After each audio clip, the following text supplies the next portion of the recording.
Yo, what's up? I hope everyone's good. Since the last story time, we got some new subscribers, so I appreciate that, or we both appreciate that. Thank you. I'm gonna do another story time, and today I'm gonna talk about the craziest party we've ever been to, or I've ever been to. Maybe he's been to some crazier ones, Brian, but this was my craziest party. So, to set the timeline, it was about 3 years ago. I'm 19 now, so I was 16, I think, because I was able to drive, so I was definitely 16. And this kid one day texts us from middle school, because we were just starting high school, I believe. Yeah, we were in high school for 16, duh. So, we get a text, and this kid's like, hey, can you set up a party for me? He's like, my parents are allowing me to have a party. You guys know people, can you post it around? We were like, sure, but how many people? Like, what's the limit? Because, people will post it, repost it, screenshot it, send it to their friends. And he's like, let's go for 50 to 100. I was like, that's big, but okay. So we posted it, and it was probably a week or two away, so a lot of people saw it. And to be honest, when we posted it, we didn't put a person limit. So I just kept seeing my own snap and my friend's snap on all these random people's stories, and random people are adding us, asking to come and if they can bring friends. And I'm not gonna lie, we said yes to every single one of them. So eventually, it gets closer to the time for the party, and I remember me and Brian went there separately. I went there with these 3 or 4 random ass kids. And when we got there, it was kind of popping, but it was still small. There was probably only like 20 people there. We got there and we just headed to the basement, helped set up a little bit. And I remember they had beer pong. This kid had a big house. He lived in a nice area.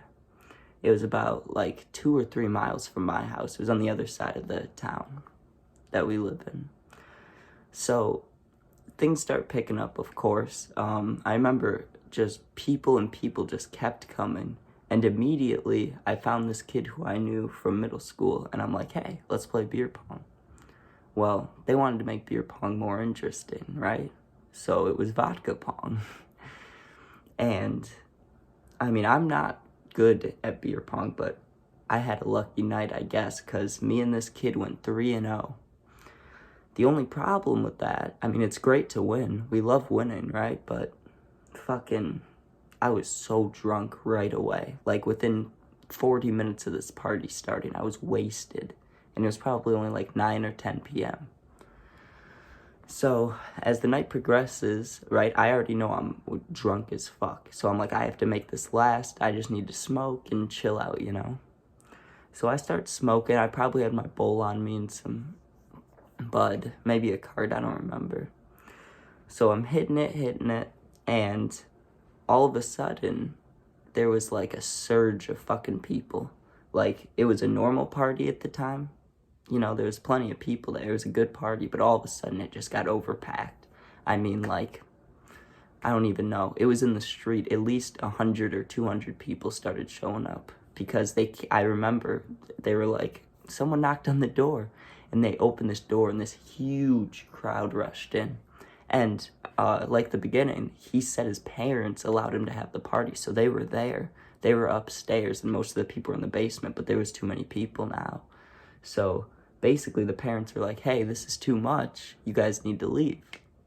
No one listened. Everybody was getting fucked up. There was so much alcohol that people were just taking and passing around, and plus people bring their own. So it started getting real hectic, and the parents came downstairs, and they're like, hey, everybody needs to leave. The funny part about that is, first of all, no one left, but when they came down, I remember Brian had a bottle in his hand, and I was just standing there, fucked up. So what are the parents gonna do if no one leaves, They called the cops. So they called the cops to come shut down the party. The cops come, and I've been drunk a lot, but I've never been that drunk in a long time, if I have gotten that drunk again, because I don't remember most of the night. But I do remember that the grass was wet and everybody was running. So I'm absolutely fucked up. I don't know where my friends are. I'm like, I just need to get out of here. So I see this random girl who's sitting in her car. She has the window down and she's like, hey, do you need somewhere to go? I'm like, yeah. And she's like, get in the back.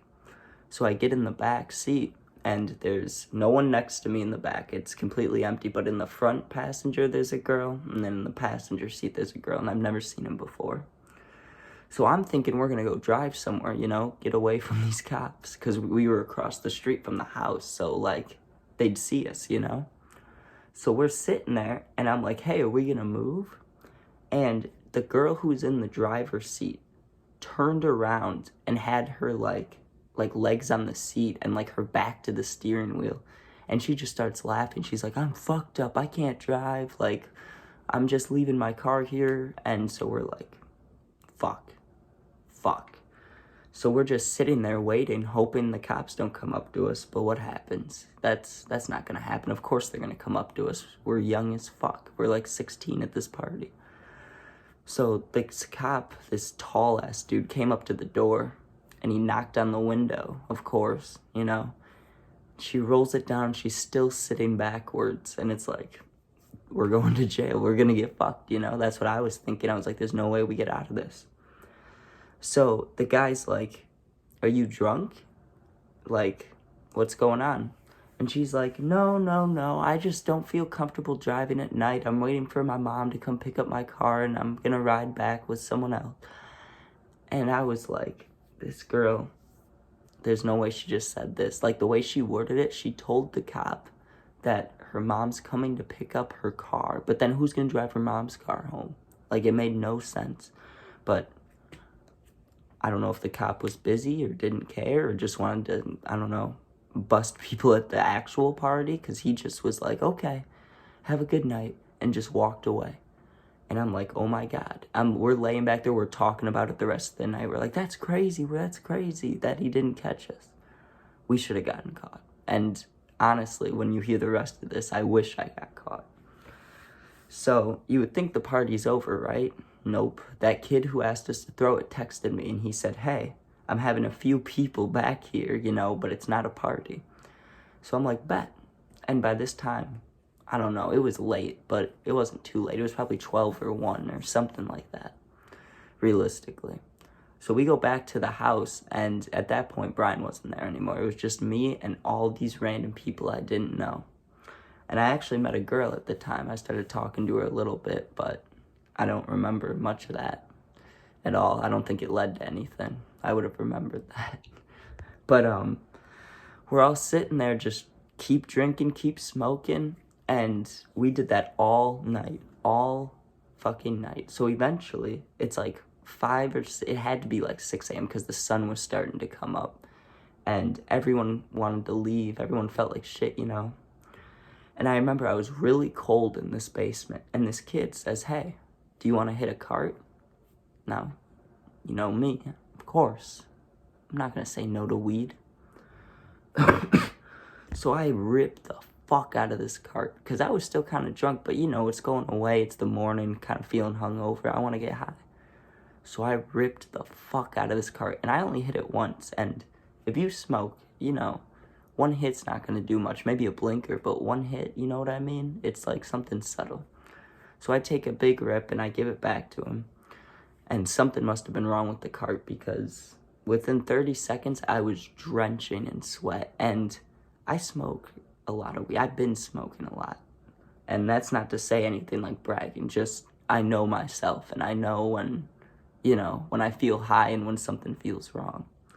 And something felt wrong. And there was that girl next to me, and so I tried to tell her something because I started feeling really weird and wavy. I tapped her on the shoulder, and I was like, hey, I might pass out, don't let me hit my head on the floor. And I kind of said it as a joke, but I also kind of meant it. And then all of a sudden, I just went out, and I woke back up, and everybody's staring at me. Everybody's standing. The girl's gone. They're all just looking at me panicked. And I'm like, what? Like, what's going on? And I got up. I stood up, and everybody's, like, putting their hands up. They're like, are you okay? Are you okay? And I look back, and in my complete body form, it's all sweat. Like I sweated through my clothes, and I don't sweat that often. I don't know, but I sweated so much through this fucking couch. And they're like, you just had a seizure.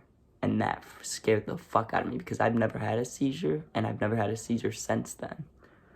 So I don't know if it was something in the cart or if I just went too hard all night, mixing alcohol and weed, not eating, no water, just getting fucked up. But it really scared the shit out of me because I've never had a fucking seizure. And it was so bad that there was a girl there that had to go to the doctor because she watched me seize up and she fucking fainted and hit her head and had this big cut on her head, that's kind of funny, but, unfortunate. But after that, everybody's freaking out, They're looking at me like, what do we do? Do we call an ambulance? I'm like, no, I'm good. So to try to convince them I was good, I took a shot. And that made me feel so much worse. And everybody was like, oh, okay, he's good, And they were like, hey, do you guys all want to go to Denny's? Or IHOP or something? I don't remember. It was one of the breakfast places. It was early as fuck. So they all said yes, and I'm like, hey, I'm not feeling well. So I was trying to think, how the fuck am I going to get home? Because my mom's not awake yet. None of my friends are here. And my house is like probably a 2-hour walk. Like it was like 2 to 4 miles. We'll say 2 to 4 miles. And from the last story time, I walked like a mile home. It took me like 30 minutes, 40 minutes.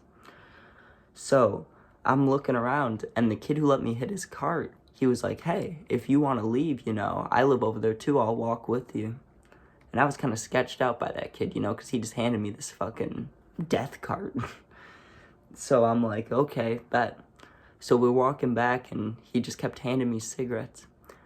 And I was feeling so fucking weird, and for some reason, I felt so high. Like, I felt higher than I've been in so long, and it didn't feel necessarily like weed. I've done some other things, and it felt more like a pill feeling, to be honest. And eventually, I just blacked out. Like, I don't remember walking back. I don't remember talking to the kid, but here's some info that I was told the next morning. So Brian, the other one in the channel, my best friend, he was like, hey, you do know I picked you up, right? And I'm like, no. And he's like, yeah. He's like, I called you, and I was walking where I was walking in the first story time, so I was about a mile away at the time. So I probably made it that 2 miles there, you know what I mean? Or the kid walked me there. So I was by the downtown area at like 7:30 a.m. And he's like, yeah, I said I'd pick you up if you went into Starbucks and got us like the free waters, So apparently in my fucked up high-ass stage of this weird cart from this crazy party, I went inside Starbucks, probably looked like a fucking zombie. I was probably all pale. I mean, I just seized up, and I was fucked up. And I just got the waters, and I went home, and I think I slept for like probably a full day. But I remember when I woke up, like officially, like after everything, and I was sober again, I had so many texts, random people I know, and they were all like, did you seize at this party? Like, everybody's talking about it. And I'm like, I didn't think it was that big of a deal, But as I get older and think about it, it's like, if I've never had one besides that, don't have, like, any other medical conditions that would give me it, there must have been something in that fucking cart. Or I went too hard, I don't know. I still don't know. But, that's all I got for this one.